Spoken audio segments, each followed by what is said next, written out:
Контентаа эхлэхээс өмнө хэрвээ та манай сувгийн лайк, subscribe мөн хонхон дээр дарвал дараачийн удаад орох сонирхолтой мэдээллүүдийг цаг алдалгүй авах боломжтой байдаг гэдгийг сануулъя. Хэн нэгэн таныг нууцаар хайрлаж байдагч бид түүнийг нь гадралдагчгүй. Хизээ хойно хэдэн 10 жилийн дараа л мэдэх тохиолдол олон байдаг. Учир нь нууцхан дурлсан хүмүүсийн 90% нь хизээч сэтгэлээ илчилдэггүй. Энэ бол сэтгэл зүгээр батлагдсан зүйл юм. Гэвч түүний энэ их хайр үргэлж уул мөрөө үлдээж байдаг. Харин бид түүнийг нь огт анзаардаггүй.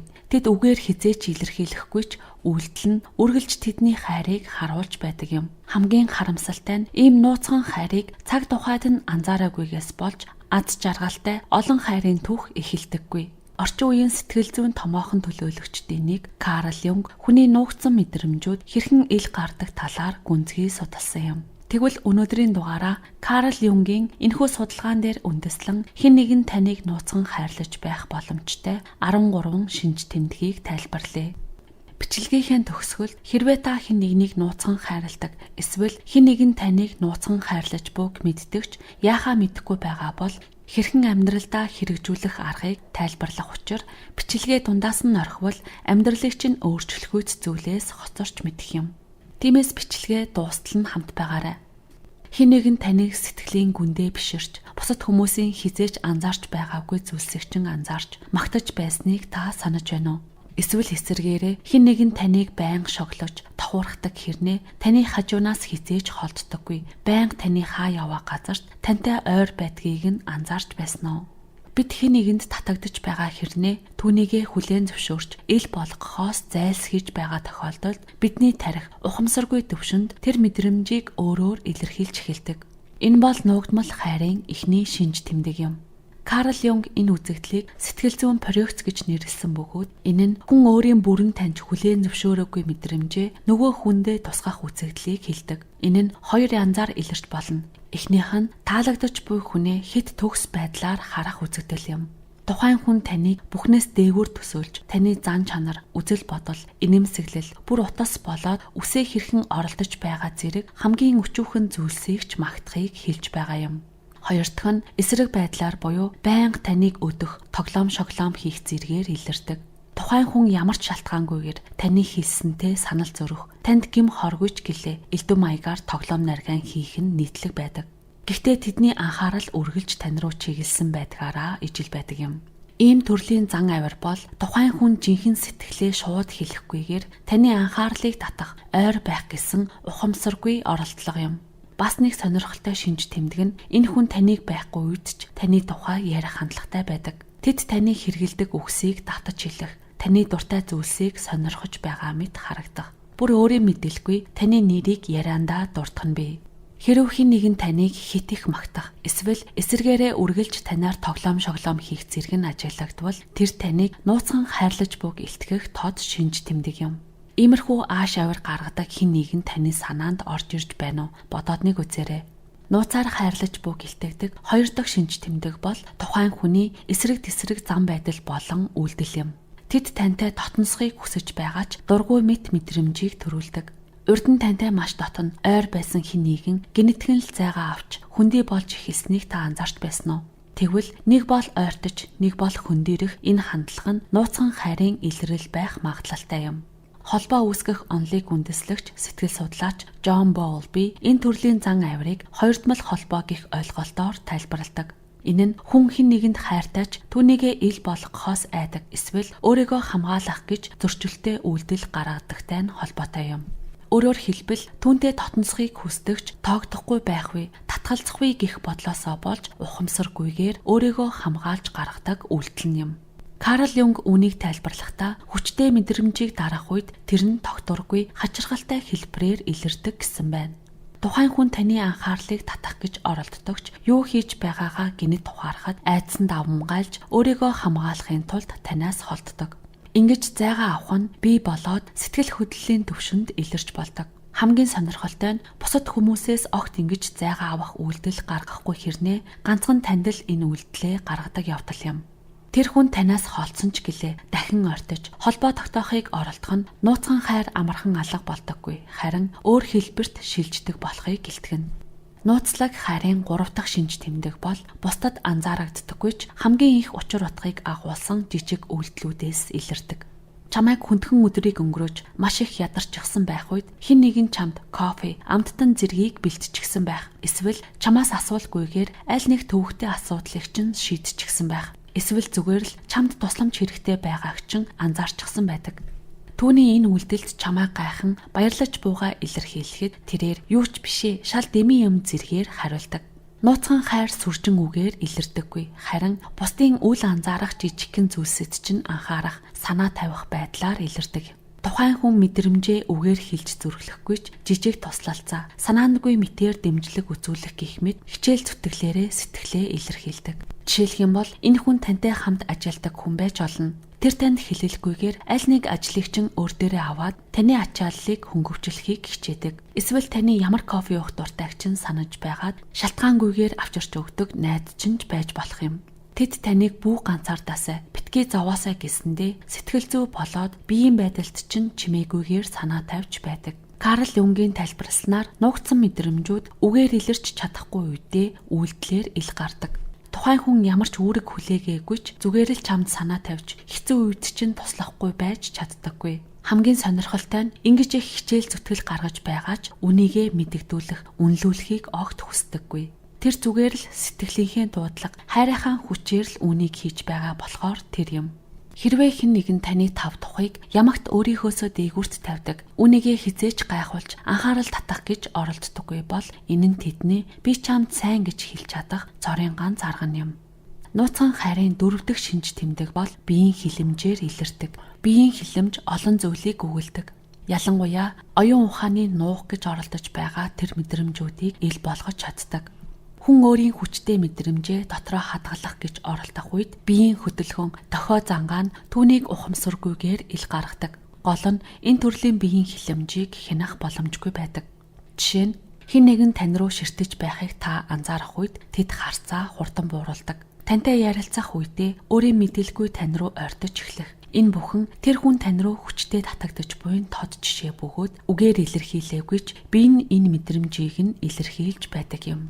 Нэмэлт дохио тэмдгүүдээс дурдах юм бол хоолойны өнгө нь өөрчлөгдөх, хөнгөн сандрах, таныг харахаараа инээмсэглэх, хажууд чинь байхдаа үсээ янзлах, хувцаа засах, гар нь санамсаргүйгээр шүргэх гэх мэт тохиолдлууд юм.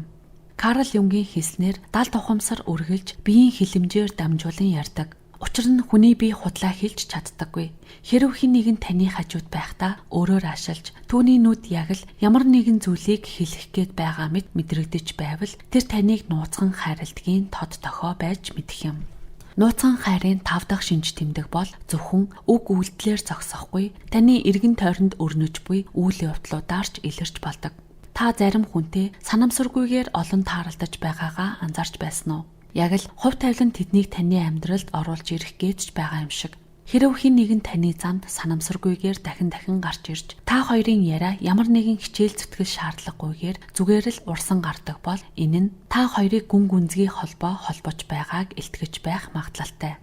Ийм утга учиртай давтцлуудыг Карл Юнг синхрониз гэж нэрлсэн бөгөөд нууцхан хайр дурлалын хувьд үл анзаарагдах байдлаар илэрч болно. Жишээлбэл та хэн нэгнийг бодож байтал тэр хүн гинэт тань руу бичиж эхлэх гэх мэт. Та хоёр санаандгүйгээр дахин тааралддаг. Эсвэл ижил төрлийн сонирхол, туршлагатай болохоо мэддэг бол энэ бүхэн зүгээр нэг тохиолдол биш байж болно. Карл Юнгийн нэрлсэн синхрониз буюу утга агуулсан давхцал нь ихэнхдээ санамсаргүй зүйл мэт харагддагч нөгөө хүн таны оршихуйг ухамсаргүйгээр ирж хайж байдагтай холбоотой юм. Тэд өөрсдийн мэдрэмжийг хүлээн зөвшөөрдөггүй ч тантай ойр байхын тулд шалтгаан олох. Эсвэл таны хувьд чухал гэж тооцогдох зүйлсэд татагдах зэргээр сэтгэлээ илэрхийлдэг. Өөр нэг чухал шинж тэмдэг бол та хоёр хамт байх үед мэдрэгддэг энерги юм. Хэрвээ нууцхан хайр байвал тухайн хүнтэй хамт байхад тав тухтай атлаа нэг л тогтворгүй мэдрэмж зэрэгцэн төрдөг. Ямар нэгэн зүйл хэлэх гэсэн мэт намгүн байдал, тань руу харах удаашралттай харц, яг л агаарт харагдахгүй ч мэдрэгдэж байдаг хүч шиг. Хэрэв хэн нэг хүн таны замд дахин тааралдаад байдаг бол иймэрхүү санамсаргүй давхцлууд байнга тохиолдож, та хоёрын холбоо хэтэрхий хүчтэй мэт санагдвал анхааралтай байгаарай. Магадгүй тэр хүний амнаасаа гаргаж хэлж чадахгүй байгаа тэр мэдрэмжийг орчлон ертөнц чамд мэдрүүлж байж болох юм. Нууцхан хайрын 6 дахь шинж тэмдэг бол санамсаргүй жирийн нэг ярианы үеэрч гинэт илрэх боломжтой байдаг.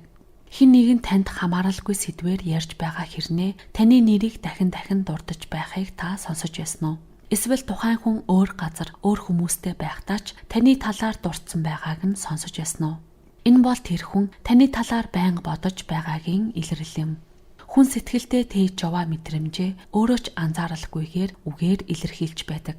Карл Юнгийн судалснаар ухамсаргүй оюун ухаан бидний хэл ярианд хүртэл нөлөөлдөг.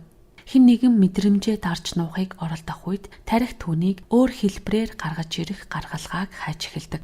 Нууцхан хайрын үед тухайн хүний амнаас таны нэр санаандгүй байдлаар давтамжтайгаар гарч ирдэг. Хамгийн сонирхолтой нь тэр хүн таны нэрийг хэлэх үедээ хоолойны өөр өнгө, зөөлөн байдлаар хэлж болно. Сэтгэлд нь гүн мэдрэмж өгдөг хүнийхээ нэрийг хэлэх үеэр анхаарал төвлөрөлтийн өөрчлөлт явагддаг бөгөөд энэ нэр бол онцгой гэж байгаа мэт таны нэрийг хэлхийн өмнө жижиг пауз авах зэргээр илэрч болно. Бид хүчтэй сэтгэл хөдлөл мэдэрсэн зүйлээ өөрийн мэдээлгүй илүү их бодож ярьдаг. Тийм учраас тантай огт хамааралгүй зүйл ярьж байгаа ч тухайн ярианда таны нэрийг дурдах нь илбэг байдаг. Хэрв таны эргэн тойронд байгаа хэн нэгэн таны тухай байнга дурддаг, таны тухай ярихад нүдэн гэрэлтэж нэг л өөр мэдрэмж өгдөг бол тэр хүний таныг хайрлах нууцхан хайр нь өөрийнх нь бодож байгаагаас ч илүү гүн байх магадлалтай. Яагад гэвэл хэн нэгэн биднийг сэтгэлдээ гүн хайрлаж байгаа үед тэр мэдрэмжээ бүрэн нуух бараг боломжгүй. Сэтгэлд нуугдах гүн хайрын мэдрэмж нь амаар илэрхийлэгдэхгүй ч нүдний харц, ярианы өнгө, үг хэл, санамсаргүй үйлдэлүүдээр нь заавал илэрч байдаг. Нууцхан хайрын 7 дахь шинж тэмдэг нь тухайн хүний хайрладаг хүн нь өөр хүний талаар сэтгэл хөдлөлтөөр ярих үед өөрийн мэдээлгүй дуугаа хураах, сэтгэлийн зовир, түгшүүрийг мэдэрч эхэлдэг. Хэрвээ хэн нэгэн таныг нууцхан хайрлаж явдаг бол хөнгөн харамлдаг. Таны дурдсан хүнийг доош нь хийх, үн цэнийг нь бууруулах маягийн хандлага гаргах, сэтгэл санаа нь баг зэрэг тухгүй болсон мэт санагдах, дуугаа хураах, далд утгаар тухайн ярьж буй хүний чинь талаар тоглоом шоглоом хийх зэрэг үйлдэлүүдээр илэрдэг. Жишээ нь та хэн нэгнийг сонирхож буугаа илэрхийлэхэд сөрөг үг хэлж тэр хүнийг яжлах. Та хэн нэгний талаар догтлон ярихад гинэт дуугаа болчихдог. Эсвэл анхаарлаа өөр тийш нь хандуулах гэх мэт. Энэ бол тухайн хүн сэтгэлээ илэрхийлж чадахгүй байгаа ч таныг өөр хэн нэгэнтэй ойртохоос сэргийлэх гэсэн ухамсаргүй оролдлого юм. Өөрөөр хэлэх юм бол мэдрэмжээ хүлээн зөвшөөрөхгүйгээр харамлах хэлбэрээр илэрч байгаа хайр юм. Түүнчлэн тэр хүн таны бусадтай харьцаж байгаа байдлыг анхааралтай ажигладаг. Таны анхаарлыг өөр тийш нь хандуулах гэж оролдох, сэдвийг өөрчлөх, бусдаас онцгой харагдах гэж оролдох, өөрийнхөө сайн талыг санамсаргүй мэтээр онцлох гэх мэт үйлдэлүүдийг гаргадаг. Эдгээр далд байдлаар таныг харамлаж буй үйлдэлүүд бол тэр таныг нууцхан хайрлаж явдаг хүний хамгийн тод илэрхийллүүд юм. Хэрв та тэр хүнд огтхонч хамаагүй байсан бол таны ийм үйлдэлүүдийг тоохгүй байх байсан. Нууцхан хайрын 8 дахь шинж тэмдэг нь үг үйлдэл харцаар бус илүү найрын нууцлаг зүйлсээс илэрдэг. Энэ бол зүүд юм. Та хэн нэгнийг ямар ч тодорхой шалтгаангүйгээр дахин зүүдэлж байсан уу? Зарим соёлд хэрв чи хэн нэгнийг зүүдэлж байвал тэр хүн чамайг ихээр бодож байгаагийн дохио гэж үздэг. Орчин үеийн шинжлэх ухаанч энэ төрлийн зүүднүүд нь зүгээр нэг тохиолдол биш гэдгийг судалж эхлээд байгаа юм. Карл Юнгийн үзлээр биднийг хамтын ухамсаргүй оюун ухаан гих үл үзэгдэх сүлжээ холбож байдаг гэсэн байна. Энэ орон зайгаар хүмүүсийн дурсамж болоод мэдрэмж, сэтгэл хөдлөл, харилцан урсаж, солилцогдож байдаг гэж тэр үзсэн. Иймд хэрвээ хэн нэгэн таны гих мэдрэмжийг маш хүчтэй мэдэрч байгаа бол тэр энерги нь энэ үл үзэгдэх холбоогоор дамжин зүүдэнд чинь ирэх боломжтой. Яг л нууцхан хайр өөртөө зам гаргаж зүүдээр чинь дамжин чамд хүрэхийг хичээж байгаа мэт. Энэ бол зүгээр нэг сүнслэг итгэл төдий зүйл биш бөгөөд энэ үзэгдлийн цаана илүү гүн гүнзгий зүйл оршиж байж мэдэх юм. Судлаачид тархины долгион энергийн давтамжийг судлахдаа бодол гэдэг нь өөрөө нэг төрлийн энерги дамжуулах чичирхийллийг үүсгэдэг гэж үзсэн юм. Хэрвээ хэн нэгэн маш хүчтэйгээр төвлөрч таны талаар бодож байгаа бол тэр энерги үл үзэгдэх сувгаар дамжин танд хүрэх боломжтой гэдгийг шинжлэх ухаанчид үгүйсгээгүй юм. Тиймээс хэрвээ та ямар ч шалтгаангүйгээр хэн нэг хүнийг давтан зүудэлж байгаа бол тэр хүн таны талаар хүчтэйгээр бодож буй бөгөөд тэр бодлын энерги нь зүүдээр чин дамжин ирж байж мэдэх юм. Нэг сонирхолтой зүйл нь эдгээр зүүднүүд тодорхой утга хайрын тайлбар илэрхийлэлтэй байдаггүй. Ихэвчлэн энгийн нөхцөл байдал донд зүүдлэгддэг. Гэхдээ зүүдний утга чухал биш. Харин сэрэх үдчин үлдсэн мэдрэмж чухал байдаг. Та зүүдэндээ тэр хүнтэй зүгээр л энгийн зүйл хийж байж болохч өглөө сэрэхэд нэг л өөр гүн сэтгэгдэл үлдсэн байдаг. Хэрэв хин нэг хүн таны зүүдэнд дахин гарч ирээд байвал та хоёрын хооронд нүдэнд харагдахгүй гүн холбоо оршиж байгаагийн илрэл байж болох юм. Нууцхан хайрын 9 дэх шинж тэмдэг нь тэр хүний ухамсаргүйгээр хийж буй жижиг үйлдэлүүд донд гарч ирдэг. Хин нэг хүн таны ярьдаг үг хэллэгийг давтаж хэлэх, таны өдөр тутмын зуршлуудтай төстэй үйлдэл гаргах зэрэг зүйлсийг та өмнө нь анзаарч байсан уу? Энэ үзэгдлийг сэтгэл судлалд ухамсаргүй тусгал гэж нэрлэдэг. Энэ нь дурласан хүний тарих байглаас заяасан дуурайх механизмыг идэвхжүүлдэг. Үүний үр дүнд тухайн хүний биеийн хөдөлгөөн, суух байрлал, дууны өнгө, ярианы хэмнэлийг хүртэл өөрийн мэдээлгүй дуурайж эхэлдэг байна. Энэ бол тухайхан сэтгэлийнхээ гүнд нөгөө хүндээ ойртож холбоо үүсгэх хүслийнх нь ухамсаргүй илрэл юм. Карл Юнгийн үзэж байгаагаар хүн өөрт нь гүн мэдрэмж өгсөн хүмүүстэйгээ ухамсаргүй төвшөнд гүн холбоо үүсгдэг. Тэгвэл тусгах буюу дуурайх гэдэг нь хүний сэтгэл зүйн харилцааны төрөлхийн илэрхийлэл юм. Сонирхолтой нь энэ зан авир бүх хүнд гарахгүй. Зөвхөн тухайн хүн таны хувьд онцгой мэдрэмж төрүүлдэг тохиолдолд таныг өөрийн мэдээлгүй дуурайх үйлдэлийг хийдэг байна. Хэрэв хэн нэгэн таны сууж буй байрлалыг дуурайх, таныг үсээ янзалахад өөрөө ч мэдээлгүй үсэндээ хүрэх, эсвэл таны хэрэгэлдэг үг хэллэгийг давтаж хэлэх гэх мэт үйлдэл хийж байвал энэ нь зүгээр нэг тохиолдол биш. Тэр хүний далд ухамсараас гүн холбоо үүсгэх гэж хичээж буй нь тэр юм. Дуурайх үзэгдэл нь зөвхөн биеийн хөдөлгөөнөөр хязгаарлагддаггүй. Энэ нь үзэл бодол, сонирхол, бүр ертөнцийг харах өнцгөн хүртэл танихтай төстэй болж эхэлдэг. Тэр хүн таны дуртай зүйлсийг сонирхож эхлэх, тантай санаандгүй мэт адилхан бодолтой болох, эсвэл та нэг зүйлд өөрөөр хандмагц, өөрийн бодлоо өөрчлөх зэрэг үйлдэлүүдээр ч илрэх боломжтой. Хэрэв хэн нэгэн таны жижиг зүйлсийг анзаарч, таны хэв маяг, зан авираас өөртөө шингээж эхэлж байвал тэр бол нууцхан хайр өөрийн замаар илэрч буйн тохио юм. Нууцхан хайрын 10 дахь шинж тэмдэг бол жинхэнэ мэдрэмжээ маскны цаана нууж байгаагаар илэрдэг. Хүн бүр гүн хүчтэй мэдрэмжтэй нүүр тулж сураагүй байдаг. Ялангуяа хэн нэгэнд татагдж байгаа хэрнээ нөгөө хүн өөрийнх нь талаар юу бодож байгааг мэдэхгүй үед энэ мэдрэмж нь айдас төрүүлдэг.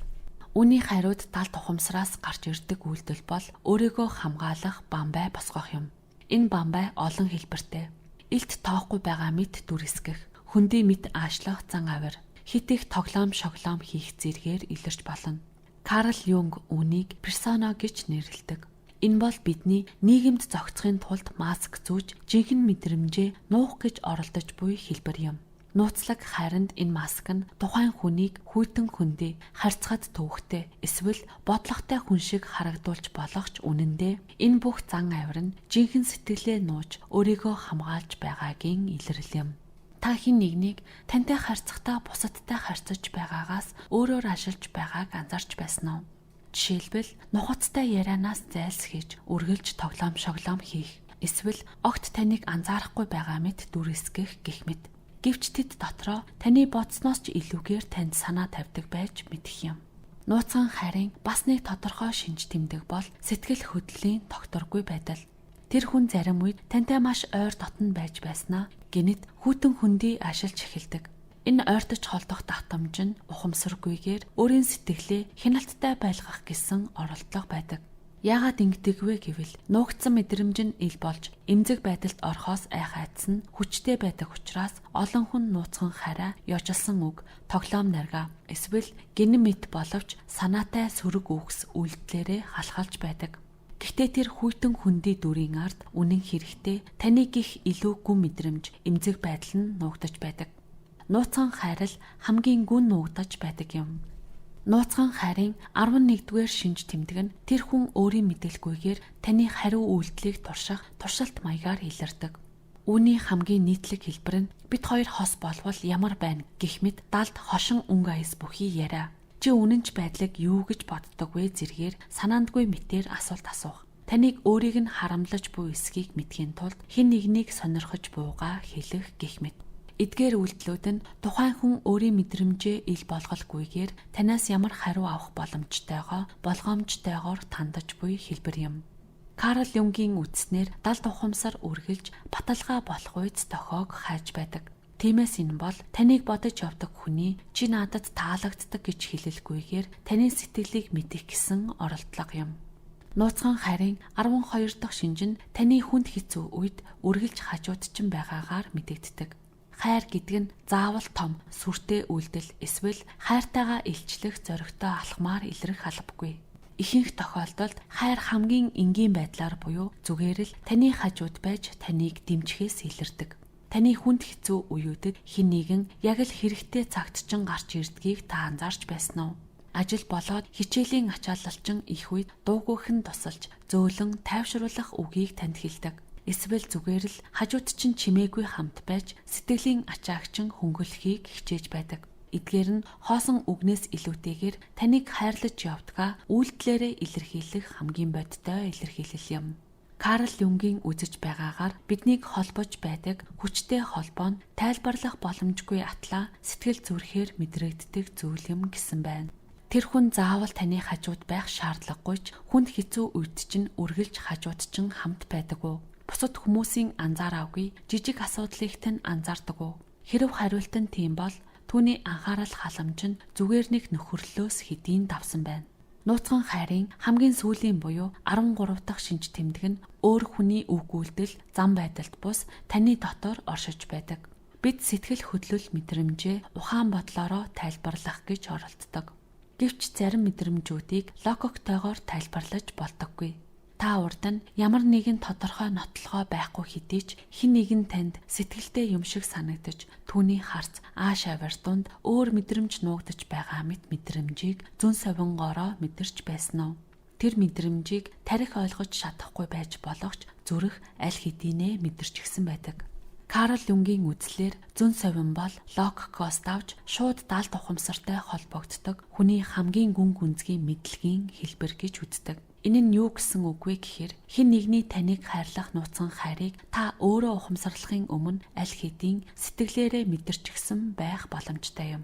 Яагад гэвэл хүмүүс бодож байгаагаасаа ч илүү мэдрэмжтэй байдаг. Хоолойны өнгө, харц, амьсгалаас нь хүртэл маш нарийн мэдээллийг далд ухамсараараа шингээж авч чаддаг. Ингэснээр тайлбарлах аргагүйч бат итгэлтэй мэдрэмж төрдөг. Хэрвээ та дотроо тэр хүн танд өөрөөр ханддаг, та хоёрын холбоо яагаад ч юм гүн байгаа нь тайлбарлах аргагүйгээр итгэлтэй мэдрэмжийг өгч мэдрэгдэж байвал тэр мэдрэмж зүгээр ч нэг төсөөлөл биш байж болох юм. Магадгүй хайр аль хэдийнэ бий болчихсон, ил болохоо л хүлээж байгаа байж магадгүй. Чимээгүй хайр бол нүдний харц, жижиг үйлдэлүүд бүр зүүдэн дундж оршиж чаддаг. Гэхдээ эцэст нь тэр оршиж байгааг бид зүрхээрээ мэдэрдэг. Хэрвээ танд хэн нэгэн таныг нууцхан хайрлаж байгаа мэт мэдрэмж төрж байвал таны зүүн совин тухайн хүний хүлээн зөвшөөрч чадаагүй үннийг та аль хэдийн мэдэрчихсэн байж болох юм. Чимээгүй хайр хамгийн хүчтэй бас хамгийн шаналгаатай мэдрэмж байдаг. Энэ хайр жижиг деталь, дутуу үлдсэн үгс, нууцхан үйлдэл донд оршиж байдаг юм. Тэгвэл одоо юу хийх вэ? Энэ бүх тохиог мэдэрч байгаа хэдий ч үл тоох юм бол магадгүй та жинхэнэ хайрын боломжоо алдаж мэдэх юм. Амжилттай байж болох хайрын түүх яагаад эхлээгүй байдаг вэ? Хэн нэг нь анхны алхмыг хийхээс айсан учраас л тэр. Нөгөө талаас хэрв та энэ хайрыг таньсан хэрнээ юу ч хийхгүй орхивол тэр мэдрэмж танд сэтгэлийн дарамт болж үлдэх магадлалтай. Хайрыг мэдрэх хэцүү биш, харин мэдэрч байгаа хэдий ч үйлдэл хийх зориг гаргахал жинхэнэ сорилт болдог. Эргэлзээ дундаа гацх нь хизээж биелэхгүй хүлээлт, тодорхой бус мэдрэмжүүдийг дагуулж сэтгэлийн гүнд цөхрлийг үүсгэдэг. Тэгэхээр тэр нуугдсан мэдрэмжийг үрд өөртөө хадгалж үлдээх нь зөв үү гэх асуулт гарч ирнэ. Хэрвээ та эдгээр шинж тэмдгүүдийг хэн нэгнээс олж харсан бол эдгээр нууцлаг үйллүүдийн ард нуугдаж буй чин сэтгэлийг нь анзаарч мэдэх хэрэгтэй үе юм. Магадгүй тэр далд мэдрэмжүүдийг нь ил гаргах мөчийг та өөрөө бий болгож чадах ч юм билүү хэн мэдлээ. Та хоёрын хэн нэгнийх нь эхлүүлэх шударга яриа, шууд илэрхийлэл нь та хоёрын аз жаргалтай романтик харилцааны эхлэл байх юм билүү?